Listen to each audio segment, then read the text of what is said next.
Hey, what's good, everyone? I'm Brian Sampson from Dunking with Wolves, coming at you with a breakdown here about the Minnesota Timberwolves' improved defense. I know there's been a lot of talk about how good Minnesota's defense has been over the last 15 games, month and a half, whatever time period you want to pick.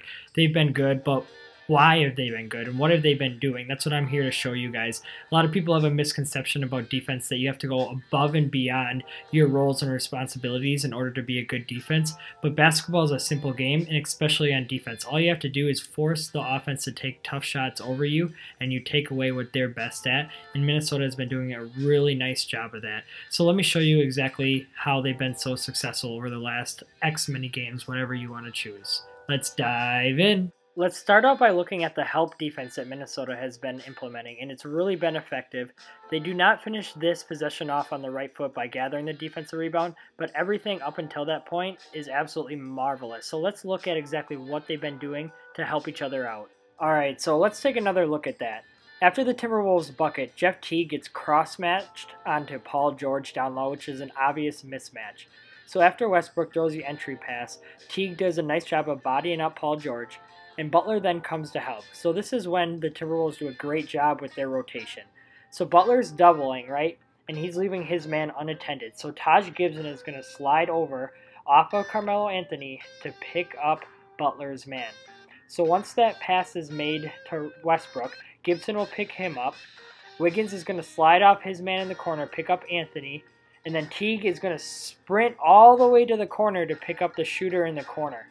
The only thing that could have gone a little bit better is between Teague and Towns. There's a bit of a miscommunication where Towns hesitates on his way out to the corner, and that forces him to end up on the other block, not next to Steven Adams, and Butler has to drop down to try to box him out.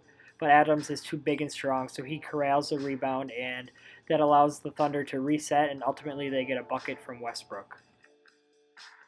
There are many positives happening in this play, but the biggest aspect I want to highlight is the help defense, and that starts with the big man down low in Karl Anthony Towns. Watch here as he helps at the right time to swat the shot away.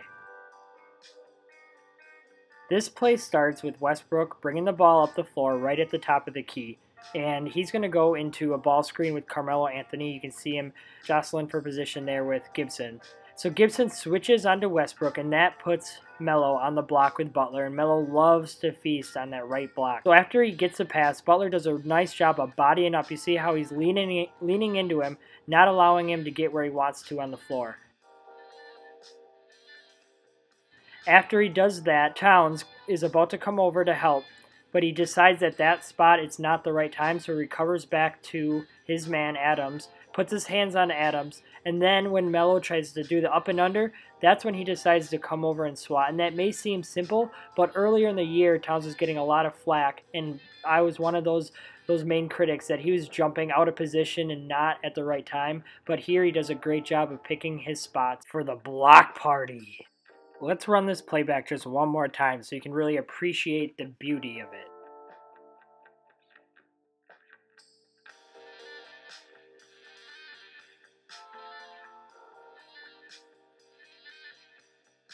Minnesota's rotations and help defense have unquestionably improved over the last month and a half of the season, but so has their communication. They are obviously gelling the more they play. Watch on this possession as they successfully navigate through multiple switches and force a tough shot that ends up in a missed jumper. On this possession alone, Minnesota ends up switching on two separate occasions, which definitely is not out of the ordinary for a typical offensive possession. The Thunder do a great job of mixing in a lot of motion and a lot of movement. So the first switch comes here when Andrew Wiggins' man is coming up top, and Teague reads that his man's supposed to set a down screen, so he calls out for Wiggins to switch. So there's the first switch, and then the second switch comes when Wiggins' man, who was Teague's guy, goes off of a screen from Carmelo Anthony. So Taj Gibson then switches onto Wiggins' new man, and Wiggins gets matched up with Anthony. You guys still following?